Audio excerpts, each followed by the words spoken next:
तो अब भारत के इतना सब कुछ करने के बाद भी मालदीव अपनी अकड़ से बाज नहीं आ रहा। केवल मालदीव के एक छोटी सी गलती से मालदीव का कितना नुकसान हो सकता था उसको तनिक भी अंदाज़ा नहीं था।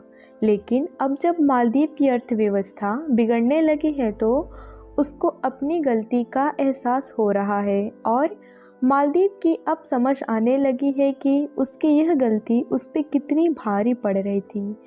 मालदीव की जितनी कुल आबादी भी नहीं है उससे ज़्यादा भारत के टूरिज़्म मालदीव हर साल घूमने जाते थे। यदि साल 2023 की रिपोर्ट को देखा जाए तो इस साल लगभग 2 लाख टूरिज़्म मालदीव गए थे और संख्या हर साल बढ़ती ही जा रही थी। और आप इसी बात से अंदाज़ा लगा सकते हैं कि मालदीव अर्थव्यवस्था किस तरह हम भारतीयों पर डिपेंडेंट है। और अब भारत की 1.4 बिलियन आबादी एक साथ मालदीव का विरोध करने उतर गई है। यहाँ तक कि मालदीव जाने के लिए जो एयर टिकट और होटलों की बुकिंग थी, भारत के लोगों ने उसे कैंसिल करना शुरू कर दिया है। और चारों तरफ सोशल मीडिया पे बॉयकॉट मालदीव्स चल रहा है। और इसी के कारण जब मालदीव को अंदाज़ा हुआ कि अब किसी भी सूरत में भारतीय लोग मालदीव को किसी भी सेक्टर में फ़ायदा नहीं पहुंचाने वाले हैं, तो फिर मालदीव चीन और तुर्की जैसे देशों से मदद मांगता फिर रहा है। लेकिन चीन किस तरह मालदीव का मदद करने वाला है, इसका अंदाज़ा इसी बात से लगा सकते हैं कि पूरे वर्ल्ड में चीन की कैसी इमेज है। यानी कुल मिलाकर मालदीव भारत की तरह कोई भी देश मदद नहीं कर पाएगा। पूरी खबर यह है कि इस वीडियो में समझते हैं। आगे बढ़ने से पहले भारत जिस तरह से मालदीव का एक सबक सिखा रहा है, उसके लिए इस वीडियो में एक लाइक, कमेंट और चैनल को सब्सक्राइब जरूर कीजिए। असल में मेन खबर यह है कि जब तक मालदीव के पुराने राष्ट्रपति थे तब तक भारत और मालदीव का रिश्ता काफ़ी अच्छा था और मालदीव की पूरी तरह से मदद करता था। और भी एक तरह से देखा जाए तो मालदीव भारत का कर्जदार है। लेकिन मालदीव में इस बार के चुनाव में जैसे ही नए राष्ट्रपति बने, उन्होंने भारतीय सैनिकों को बाहर निकालने की प्रक्रिया शुरू कर दी। आपको बता दें कि केवल 77 सैनिक ऐसे हैं जो मालदीव में सैन्य कर्मी के रूप में काम करते हैं। फिलहाल यह संख्या इतनी ज़्यादा नहीं थी, लेकिन मालदीव को यही 77 सैनिक भारी पड़ रहे थे। और मालदीव के राष्ट्रपति ने इसी एक छोटी सी गलती की वजह से अपने देश की पूरी तरह अर्थव्यवस्था को दांव पर लगा दिया है।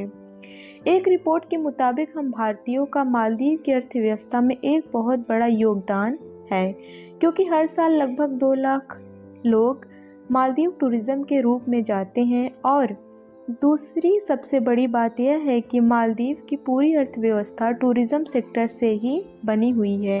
यहाँ तक कि मालदीव में खाने पीने की आइटम समेत रोज़मर्रा की चीज़ें भारत से ही एक्सपोर्ट करता है।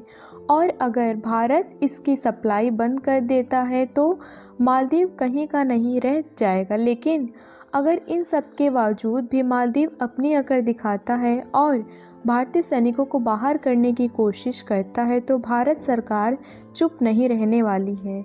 और भारत के प्रधानमंत्री नरेंद्र मोदी ने इसकी शुरुआत एक बहुत बड़े कदम से की है, जिसका तनिक भी अंदाज़ा मालदीव को नहीं था। दरअसल हुआ यह है कि कुछ ही दिन पहले भारत के प्रधानमंत्री नरेंद्र मोदी लक्षद्वीप के दौरे पर टूरिस्ट के रूप में गए थे। और प्रधानमंत्री नरेंद्र मोदी जी लक्षद्वीप के सुंदर नज़ारों का और प्राकृतिक सौंदर्य का आनंद लेते हुए वहाँ के नए नए लोगों से मिलते हैं।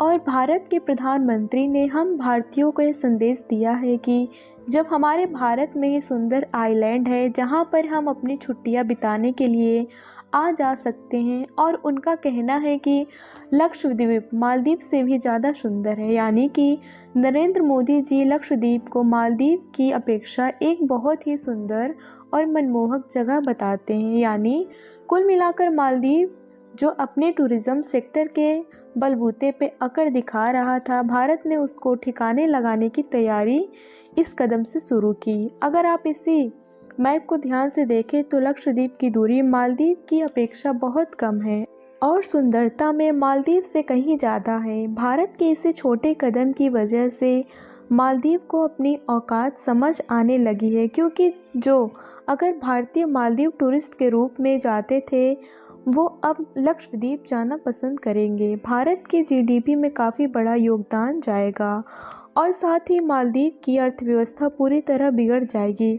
यहाँ तक कि मालदीव टूर के लिए जो भारत से एयर टिकट और होटल की बुकिंग की थी वह कैंसिल होना शुरू हो चुकी है, जिसमें लगभग 2500 एयर टिकट कैंसिल हुए हैं और 18,000 होटल की बुकिंग कैंसिल हो गई है। और भारत ने अभी तो बस सिर्फ ठिकाने लगाने की तैयारी शुरू ही की है। अगर भारत मालदीव को होने वाले एक्सपोर्ट भी रोक देता है तो मालदीव कहीं का नहीं बचने वाला है। भारत और मालदीव के बीच क्या क्या बड़े कदम उठाता है, इसको जानने के लिए आप हमारे चैनल को सब्सक्राइब, वीडियो को लाइक, कमेंट और शेयर करें।